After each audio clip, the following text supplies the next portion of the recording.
এখানে একটা, এইখানে একটা, এইখানে একটা, ঠিক আছে? হ্যাঁ এটাও হচ্ছে 1 হাতের মাথায় 2 পিস কাটিং দিবেন।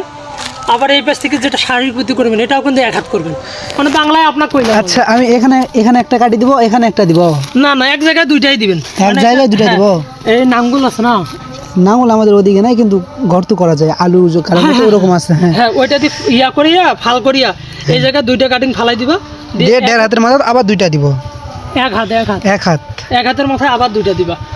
তারপরে এই লাইন থেকে এই লাইনে এই লাইনের দূরত্ব কতটুকু রাখবো? ওই একই একই একই।